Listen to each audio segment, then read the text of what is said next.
तो पास रहता कि आवाज साफ आ जाती। साथियों नमस्कार। जैसा कि आप सब लोगों को ज्ञात है, डिंपल मीना दुष्कर्म हत्याकांड प्रकरण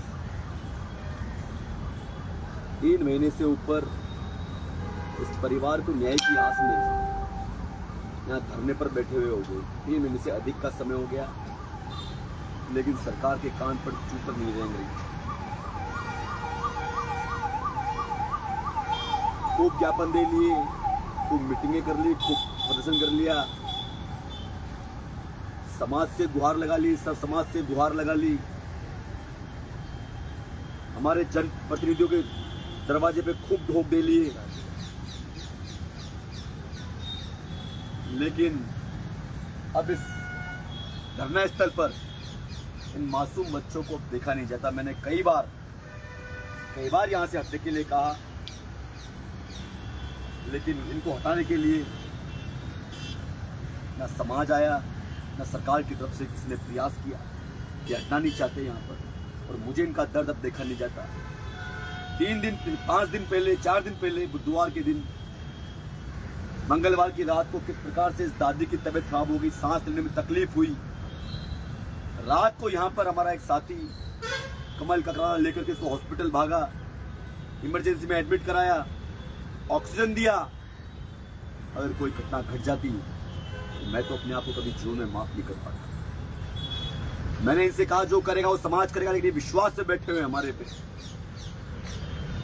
बुधवार को मैं यहाँ पे आया था, जब अस्पताल से आई थी, तब भी मैंने कहा था कि लड़ाई किसी व्यक्ति विशेष की, किसी जाति धर्म की नहीं है। ये लड़ाई तो एक गरीब परिवार की है, और गरीब की कोई जाति नहीं होती। आप देखो इन दोनों मासूम बच्चों को 3 महीने से स्कूल छोड़ करके यहाँ बैठे हुए हैं। माँ बाप जेल में बंद है, और बुजुर्ग दादी यहाँ पर रो रो कर उसका बुरा हाल है, और आज भी उम्मीद लगाए बैठी है कि मुझे ये जनता न्याय दिलाएगी।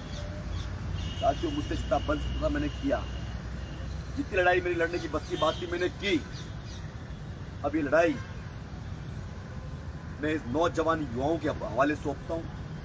और मैंने बुधवार को घोषणा की थी, 4 दिन या 5 दिन के अंदर जो कमेटी ने टोडाउन के अंदर मीटिंग करी थी, उन कमेटी के लोगों ने हमें विश्वास दिलाया था कि 2 या 3 दिन का अल्टीमेटम देंगे, और 2 या 3 दिन के अंदर यदि सरकार ने हमारी मांगे नहीं मानी तो हम वहां से पैदल कूच करेंगे। मुझे विश्वास था, लेकिन वहां की परिस्थितियां क्या बनी ये तो कमेटी के लोग जाने, क्योंकि वहां मौजूद नहीं था मैं। लेकिन मैंने कहा था यदि आप लोगों ने 3 दिन से अधिक का समय दिया तो फिर मैं अब हमारे हिसाब से हम काम करेंगे, आप हिसाब से आप काम करो। तो मैंने जब मुझे मालूम चला कि इन लोगों ने 15 दिन का वहां और समय दिया, तो भाई मुझे तो बहुत दुख हुआ, बहुत अफसोस हुआ कि समय पे समय, मीटिंग पे मीटिंग, तारीखों पे तारीखें चलती जा रही है, और ये आंदोलन कमजोर बढ़ता जा रहा है। तो मैंने घोषणा की थी कि 4 से या 5 दिन में भूख हड़ताल पर बैठूंगा, और जब तक बैठा रहूंगा तब तक मेरे शरीर के अंदर सांस है, जब तक बैठा रहूंगा तब तक इस परिवार को न्याय नहीं मिलेगा। साथियों, वो 5 दिन की अवधि कल खत्म हो रही है, इसलिए मैं कल शाम को 4 से 5 के बीच में यहां पर अनिश्चितकालीन तक भूख हड़ताल पर बैठूंगा, पूर्ण रूप से अन्न त्याग दूंगा, भूखा यहीं बैठा रहूंगा जब तक इस परिवार को न्याय नहीं मिलेगा। और अंत में यही कहूंगा, नौजवान साथियों, आप में बहुत ताकत है।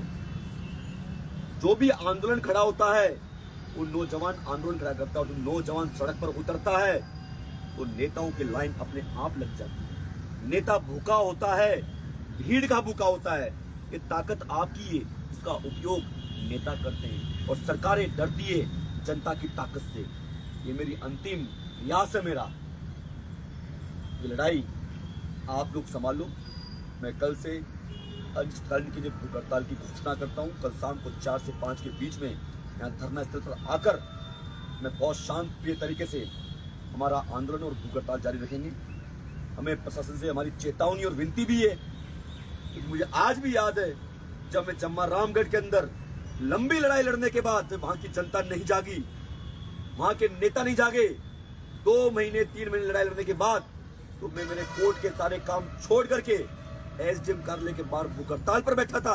और जब मैं भूख हड़ताल पर बैठा तो वहां के लोकल प्रशासन ने और वहां के कुछ दलाल जनप्रतिनिधियों ने एक षड्यंत्र रच करके हमें वहां से उठा करके जेल में बंद कर दिया। उसके बाद जनता जागी, भूख हड़ताल करने का, भूखा रहने का, वकालत का काम छोड़ने का, मेरे बच्चों से दूर रहकर मुझे यहाँ बैठने का। मुझे तो क्या शायद किसी को भी शौक नहीं होगा भूखा रहने का, लेकिन करूँ क्या?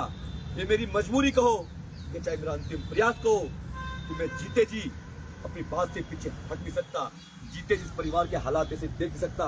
इसलिए मैंने तय किया है कि मैं कल भूख हड़ताल पर बैठूंगा अनिश्चितकालीन हड़ताल। जय हिंद, जय भारत, जय भगत सिंह। इंकलाब जिंदाबाद, इंकलाब जिंदाबाद।